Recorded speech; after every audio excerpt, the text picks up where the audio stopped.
ये रक्तपात शांति और अहिंसा की नीति पर चलने वाले उन्हीं गांधी जी के कारण हुआ जिन्होंने अपने प्रत्येक भाषण और लेख में क्रांतिकारियों की निंदा की।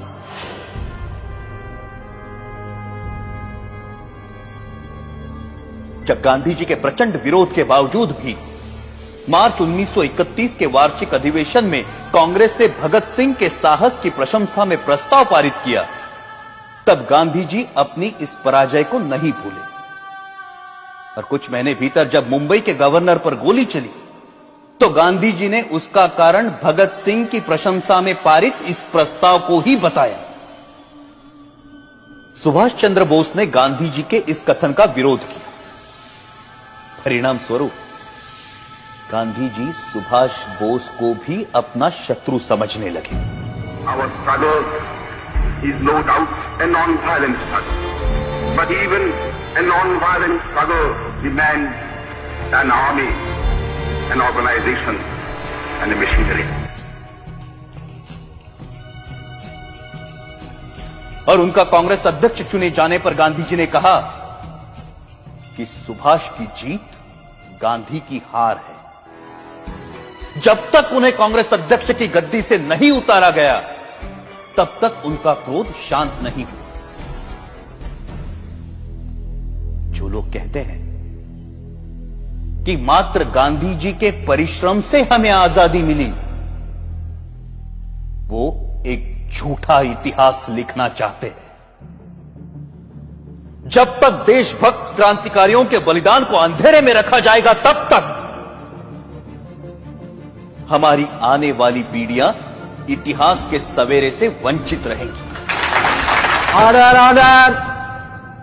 1947 की सर्दियों में हिंदू मुस्लिम एकता के लिए गांधी जी ने जो आमरण अनशन रखा था, उसे तोड़ने के लिए जो पहली शर्त उन्होंने रखी थी वो ये थी कि दिल्ली की मस्जिदों में शरण लिए हुए हिंदू और सिख शरणार्थियों को मस्जिदों से बाहर निकाला जाए और मस्जिदें मुसलमानों को सौंप दी जाए।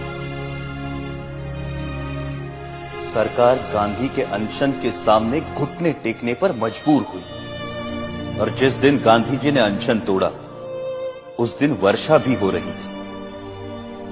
उस असाधारण सर्दी में अच्छे घरों में रहने वाले लोग भी कांप रहे थे, परंतु उन निराश्रितों के ठिठुरते हुए कुटुंब के कुटुंब मस्जिदों से बलपूर्वक बाहर निकाले गए।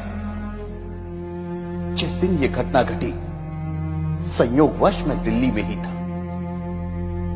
मैंने अपनी आंखों से गांधी जी की जिद को पूरा होते हुए देखा। कड़ाके की सर्दी और वर्षा में कपकपाते हुए वो लोग बिरला हाउस पहुंचे। वहां उन्होंने नारे लगाए, गांधी जी हमें शरण दो, गांधी जी हमें शरण दो। परंतु उस भव्य भवन में रह रहे गांधी जी तक उन निराश्रितों की पुकार नहीं पहुंची। ये मर्मस्पर्शी दृश्य जिसे देखकर कठोर से कठोर मनुष्य का हृदय भी द्रवित हो जाए, मैंने स्वयं अपनी आंखों से देखा है। क्या उन निराश्रितों ने अपनी मर्जी से उन मस्जिदों में डेरे डाले थे? क्या गांधी जी को उन विषम परिस्थितियों की कल्पना नहीं थी जिनसे बाध्य होकर वो बदनसीब उन मस्जिदों में शरण लेने को मजबूर हुए थे? यदि उन मस्जिदों को खाली कराया जाना उचित था तो पाकिस्तान के मंदिर खाली कराकर हिंदुओं को सौंपने की मांग गांधी जी ने क्यों नहीं रखी? यदि वो ऐसा करते तभी यह सिद्ध होता कि गांधी जी निष्पक्षता से हिंदू मुस्लिम एकता के इच्छुक थे।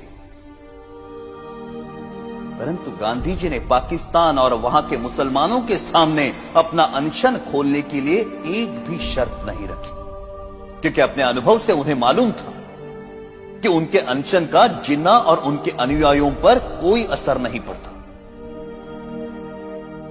गांधी जी ने अपने अनशन से भारत सरकार द्वारा पाकिस्तान सरकार को 55 करोड़ रुपए ना देने के निर्णय को भी पलटवाया, जबकि उन्हें भली भांति पता था कि इस रकम का प्रयोग पाकिस्तान भारत के विरुद्ध चल रहे युद्ध में अपनी विजय के लिए करेगा। वो अनेकों बार जिन्ना से मिलने गए और सदा उन्हें जिन्ना भाई अथवा कायदे आजम कहकर संबोधित किया, लेकिन एक भी ऐसा अवसर नहीं आया जब जिन्ना ने उनसे सहयोग की इच्छा प्रकट की हो।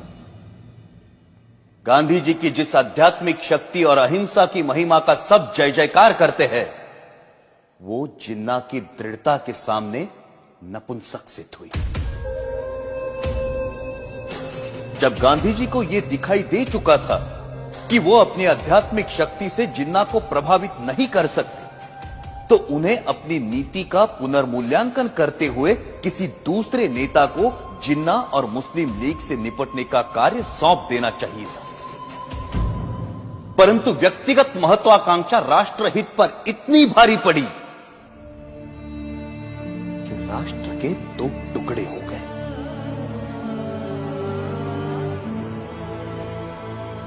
हमारे त्यागी और दूरदर्शी नेताओं ने संपूर्ण भारत की स्वाधीनता के लिए स्वतंत्रता संग्राम में भाग लिया था, परंतु देश के विभाजन से वो संयुक्त राष्ट्रीय प्रयास विफल हो गया।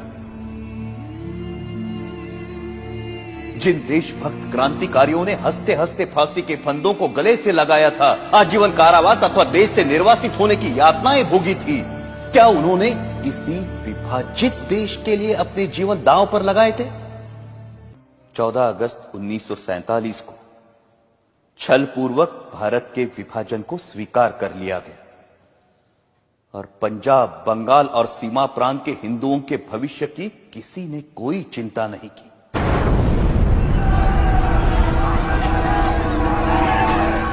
करोड़ों हिंदुओं को मुसलमानों की दया पर छोड़कर गांधी जी कहते रहे कि हिंदुओं को पाकिस्तान छोड़कर भारत पलायन नहीं करना चाहिए। प्रतिदिन हजारों हिंदू पुरुषों का संहार और हजारों हिंदू स्त्रियों की अवमानना होती रही, परंतु उनकी सुरक्षा के लिए भारत सरकार द्वारा पाकिस्तान सरकार पर किसी प्रकार का कोई दबाव नहीं डाला गया।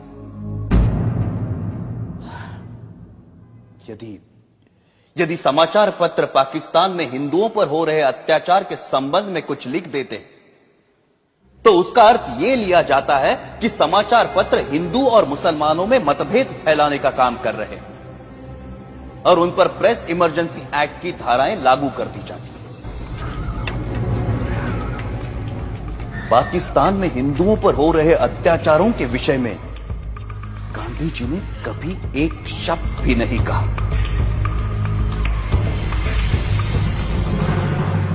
यह कहना अनुचित नहीं कि पाकिस्तान में हिंदू जाति और हिंदू संस्कृति को मिटाने के लिए जो अत्याचार हो रहे हैं, उसका मूल कारण गांधी ही है। यदि भारत की राजनीति को भली भांति संभाला जाता तो ऐसा संघार जिसका उदाहरण इतिहास में कहीं नहीं मिलता कभी भी घटित न हुआ होता।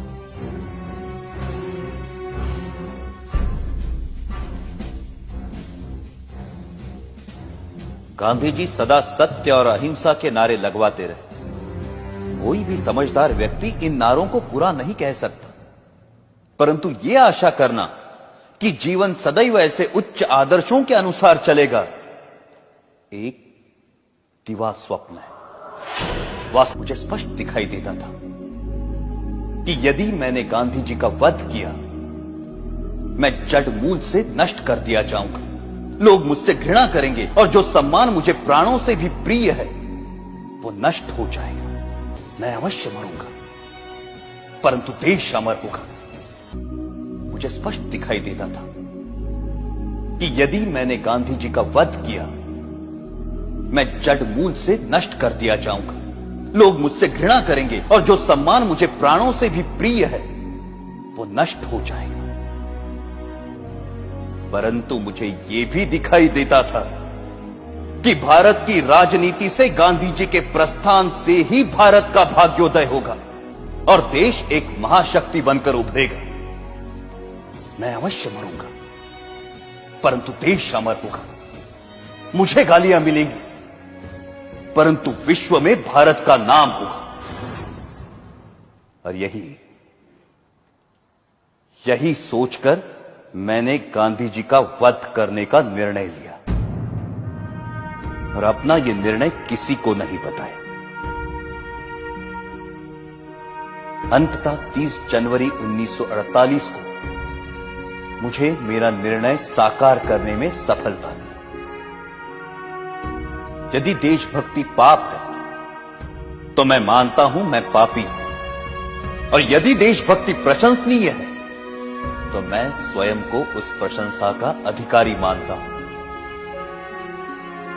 मेरे जीवन का अंत तो तभी हो गया था जब मैंने गांधी जी पर गोली चलाई थी।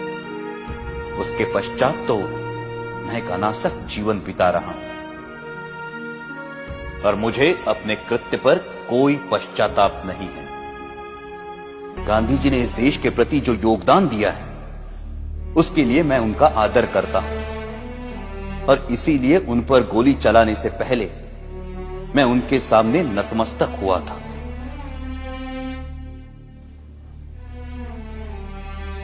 मेरी ना किसी से कोई दुश्मनी है और ना किसी के प्रति कोई दुर्भावना। आप मेरे बयान को जिस प्रकार देखना चाहे देखिए, और अपनी भावना के वशीभूत जो कार्य मैंने किया है उसका जो दंड मुझे देना चाहे देखिए। मैं किसी प्रकार की कोई दया नहीं चाहता। मैं ये भी नहीं चाहता कि मेरी ओर से कोई दया की याचना करे। इस अभियोग में मेरे साथ कई लोगों को षड्यंत्रकारियों के रूप में शामिल किया गया है। इस बारे में मैं पहले भी कह चुका हूं कि इस कार्य में मेरा कोई साथी नहीं है, और केवल मैं ही इसका उत्तरदायी हूं।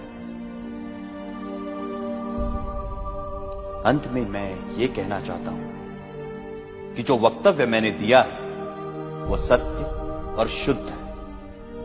इसमें प्रस्तुत प्रत्येक बात संदर्भ ग्रंथों को देखकर तैयार की गई है। मैंने ये लंबा वक्तव्य इसलिए नहीं दिया कि लोग मेरे कार्य को सराहें, बल्कि इसलिए दिया है कि लोग मेरे विचारों को भली भांति जान जाएं और किसी के मस्तिष्क में कोई भ्रांत धारणा न रहे। भगवान करे हमारा देश फिर अखंड हो और भारतीय उन विचारों का त्याग करे जो अत्याचारी के आगे झुकने की प्रेरणा देते हैं। यह सत्य है कि मैंने सैकड़ों लोगों के बीच दिन के समय गांधी जी पर गोलियां चलाई, परंतु मैंने भागने का प्रयत्न नहीं किया और ना ही स्वयं पर गोली चलाई। मैंने कानून के सामने आत्मसमर्पण किया, क्योंकि मैं अपने विचारों को खुली अदालत में प्रकट करना चाहता था। आलोचनाओं के बावजूद मैंने जो कृत्य किया है उसके नैतिक पक्ष पर मेरी आत्मा कभी भी विचलित नहीं हुई, और मुझे किंचित भी संदेह नहीं कि सच्चाई और ईमानदारी से इतिहास के इस अध्याय को जब इतिहासकार लिखेंगे तो वो मेरे कार्यों और उसके परिणाम का सही मूल्यांकन करेंगे। मेरा वक्तव्य अब समाप्त हो चुका है। आपने इसे ध्यान से सुना और सुविधाएं दी, उसके लिए मैं आपका कृतज्ञ हूं।